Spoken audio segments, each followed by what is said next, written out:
let's see. So Chris Paulin, and I'm currently the Division Director for Social Science and Hospitality. Started here as a history professor back in 1996. I grew up in Holyoke, Massachusetts, in South Hadley, and did my undergraduate at University of Massachusetts, my master's at the University of Massachusetts, and my PhD at the University of Connecticut in Stores. Okay, great. What was the reason you decided to apply to MCC? You know, sort of interesting. At UConn, I had a teaching assistant for one of my history classes, Ralph Fierro. And Ralph was an adjunct here. And he came up to me one day and he said, you know, Manchester Community College has a great position that you would be perfect for world history. And so it was because of Ralph that I applied. And, you know, and I always knew I wanted a teaching role rather than a research role. Okay. And what was the hiring process like to get the job? You know, actually it was very interesting. It was, I think, the first and perhaps only year we dabbled with having a student on the search committee. Okay. So I could actually name you all the people on my search committee. Go ahead. Well, it was Marcia Jennings, and it was Marion Hanley, Angela Masore, Fatma Antar, Sharon Sarrow, Deb Simmons, and actually the one person I will forget the name of is the student. I don't remember the student's name. But other than that, I mean, the process was great. They interviewed in the former president's conference room, which doesn't exist anymore, and did my teaching demonstration, and committee had some great questions, but I knew enough, even though it was really my first full-time teaching job I applied for. I knew enough to do research on the college, and came in, I would say, about an hour before the interview, went to the library, checked out what resources they had, and especially what sort of books and video offerings they had in history, and especially world history. So if there was any question about, I had no idea what would be on in the interview questions, but if there was a question about it, I could at least know what they had. And when I wasn't asked any question about library resources or anything like that, I then, in my questions to the committee, said, well, you know, what sort of role would I have in building up the library's, you know, world history offerings and African history offerings? So, but no, it was good. And then I interviewed with the dean, who I think was interim at the time, and that was probably 5 minutes. And then I had a much longer interview with the president. And that was an interesting interview because I knew that he had been in Malawi and had done some teaching there for English. And so he had a lot of questions about African history for me, and I knew his background, so I was able to sort of bring that up to him. Oh, but weren't you in Malawi? Right. And, you know, I think he liked the thought that I had actually done a little bit of research on who I'd be talking to. Right. Can you tell us your first impression then of the college classroom, the students in general, you know, that first week on the job?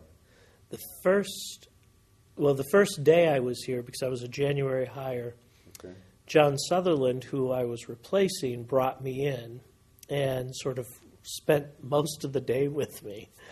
Make sure I got to the program center for opening day, and then left me when it came time for the first division meeting. And you know, I was so grateful for him just spending all that time and introducing me to everybody. And one of the most important things I think that I've kept that he told me that day was know who all the police officers are and who all the maintainers here.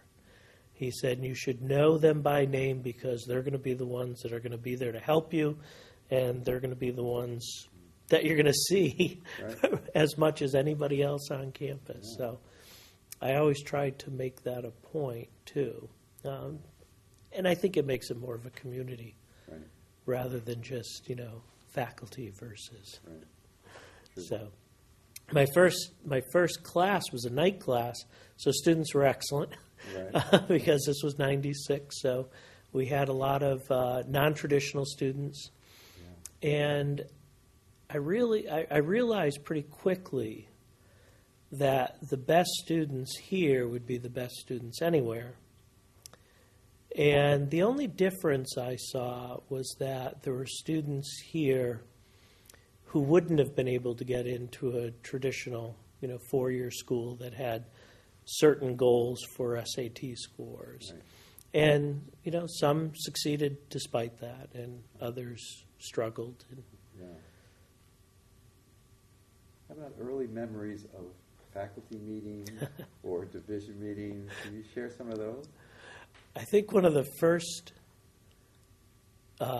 faculty senate meetings I was at, there was a question brought to the floor about creating a committee on committees. And so when there was this committee on committees, I sort of thought to myself, what am I getting into?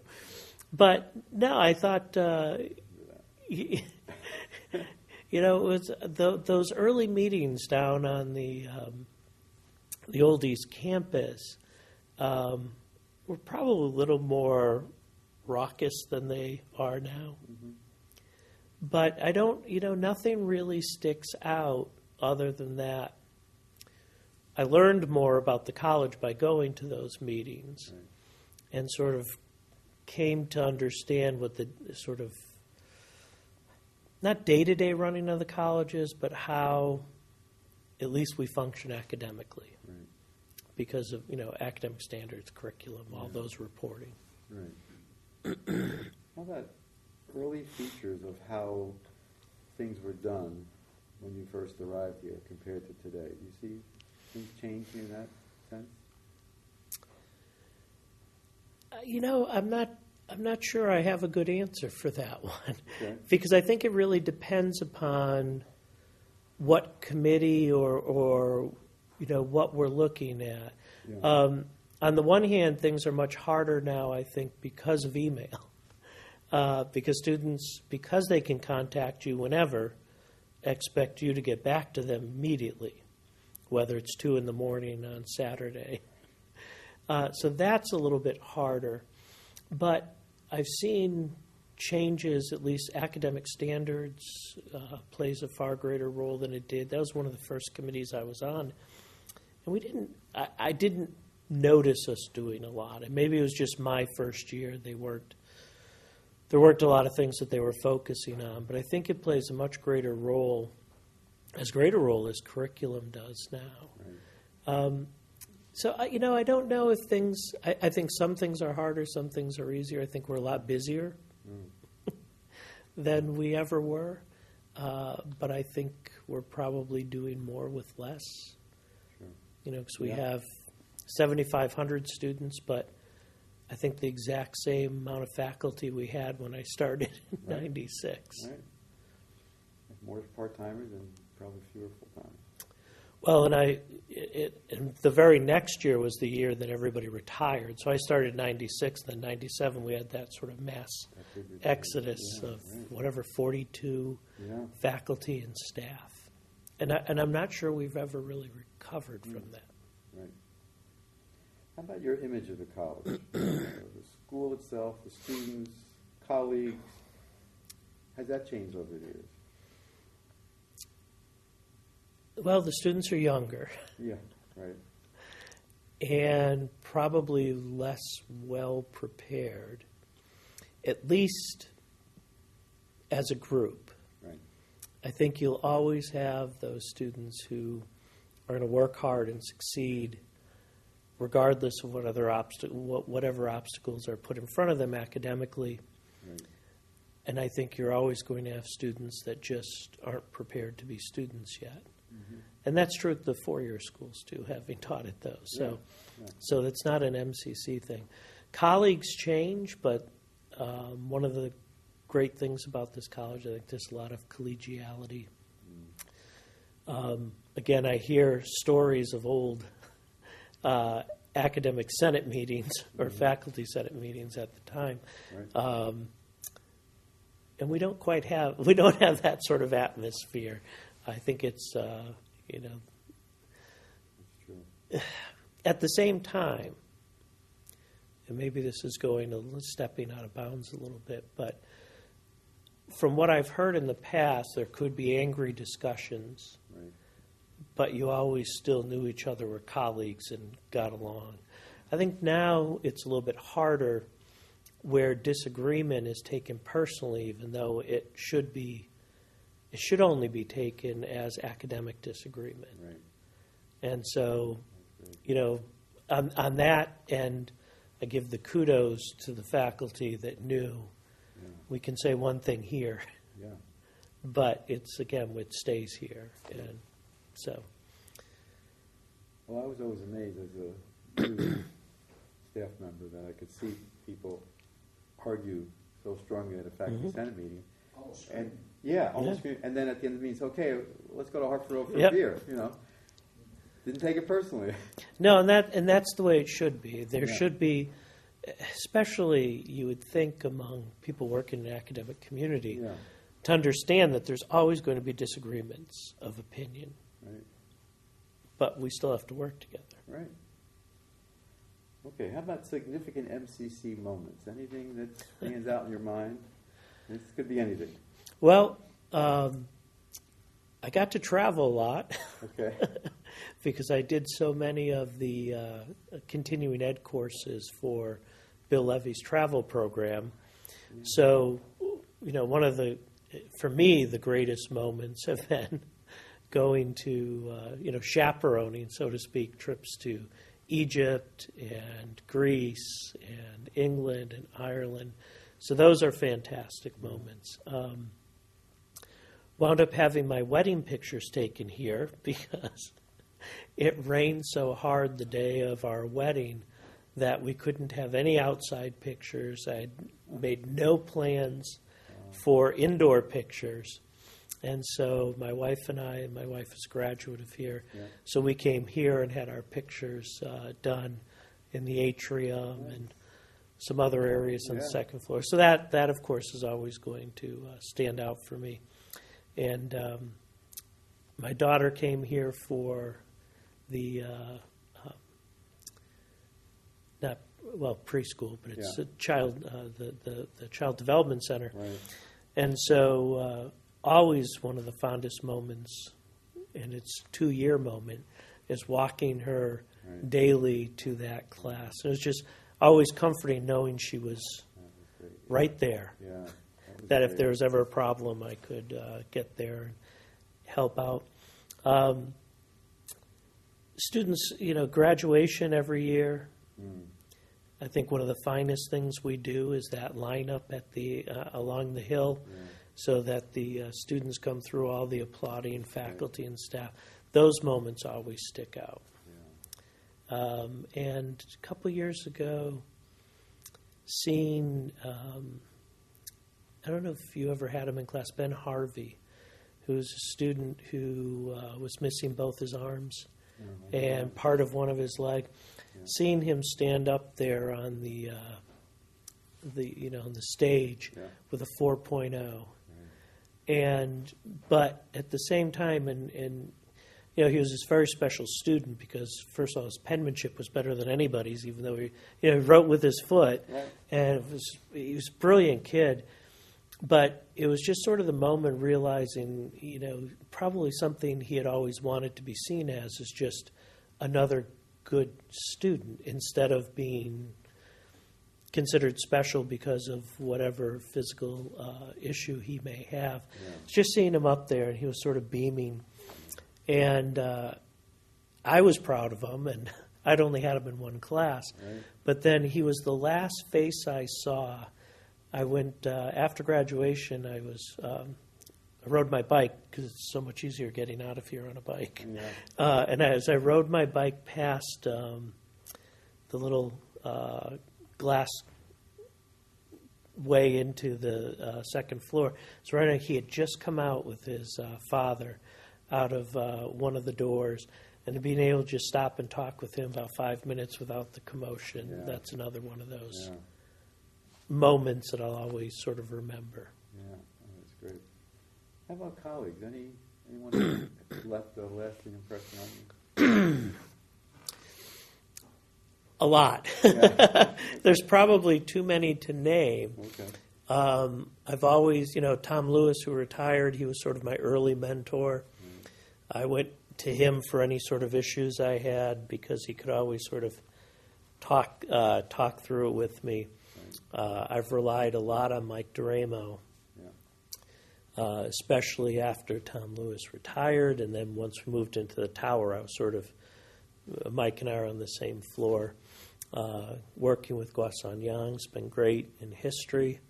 I always going to remember Marcia for sort of helping my my career along here, running interference for me when it was needed, reminding me not to send emails without thinking about them for a while.